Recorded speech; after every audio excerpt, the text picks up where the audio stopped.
So, question today is related to health, and it's always advised, especially our elders advise us not to go out in the hot sun, and when the sun is at its peak at about 12 to 2. So, what's the reason that we should not go out at this time?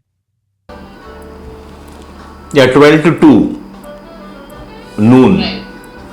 is not Okay. advisable if you are not used to sun. Uh-huh. So always the sunrise and the sunset has a lot of significance with our physiological function. We need good amount of light exposure on us, Uh-huh. sunlight falling on our skin. If you see the olden days part of human life, no one used to wear shirts. Uh-huh. They only wear clothes from the hip down. Right. The upper part of the body is always exposed when it comes to the question of male. Now, today, if you see Jack Rose of quantum biology, he talks about the significance of sunlight falling on our skin, and then the photosynthesis taking place where we are processing magnesium, vitamin D2, and all that. So he's even requesting the women folk to have a backyard in the house, open to sky, a little area, where you please spend at least 1 hour without your tops, so that no access to other human beings to see you. In a privacy, you sit down there for 1 hour. So this has been featured in quantum biology studies these days. So your question is, why should we not go in the hot sun between 12 and 2? Yeah. Hot sun, right. Yeah, 12 and 2 is called Ravi. The character of the sun is called Ravi.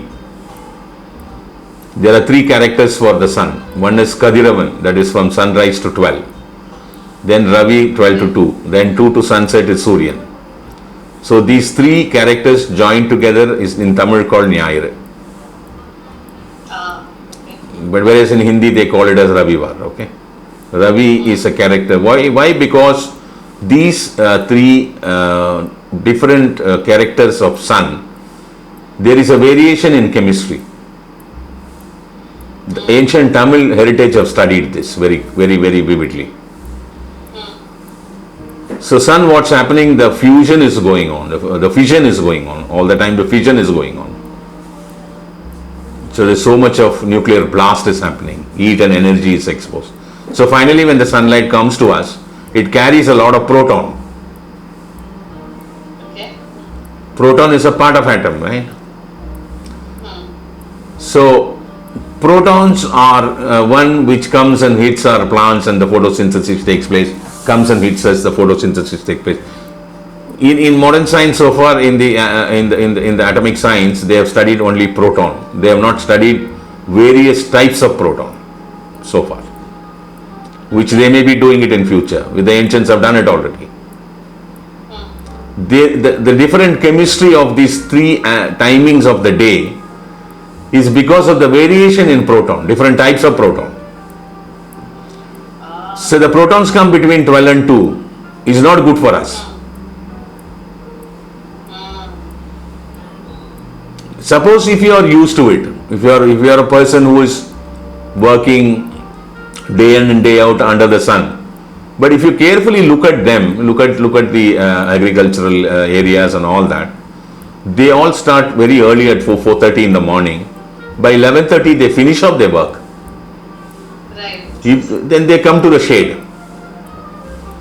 When there is still leftover job is there, they start doing it after 3 o'clock till 6 o'clock. From 2:45, 3 they start again. They don't expose themselves to the direct sun between 12 and 2.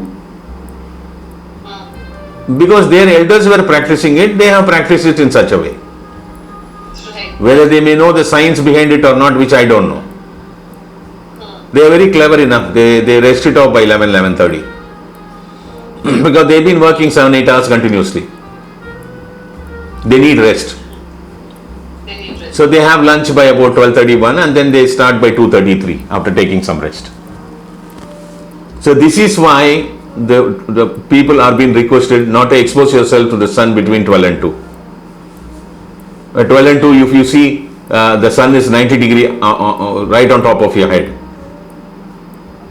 and the intensity of the sunlight where the variation of proton is happening, which is not going to be good for you, it may do harm to you.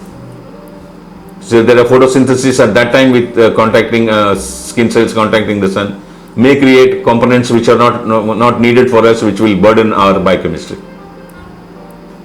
So this is what is the exact science behind that 12 and 2. Don't expose yourself to the sun, which is being practiced by the ancients. They have understood this science, so they have very clearly designed this methodology that not to expose yourself to sun this particular span of time.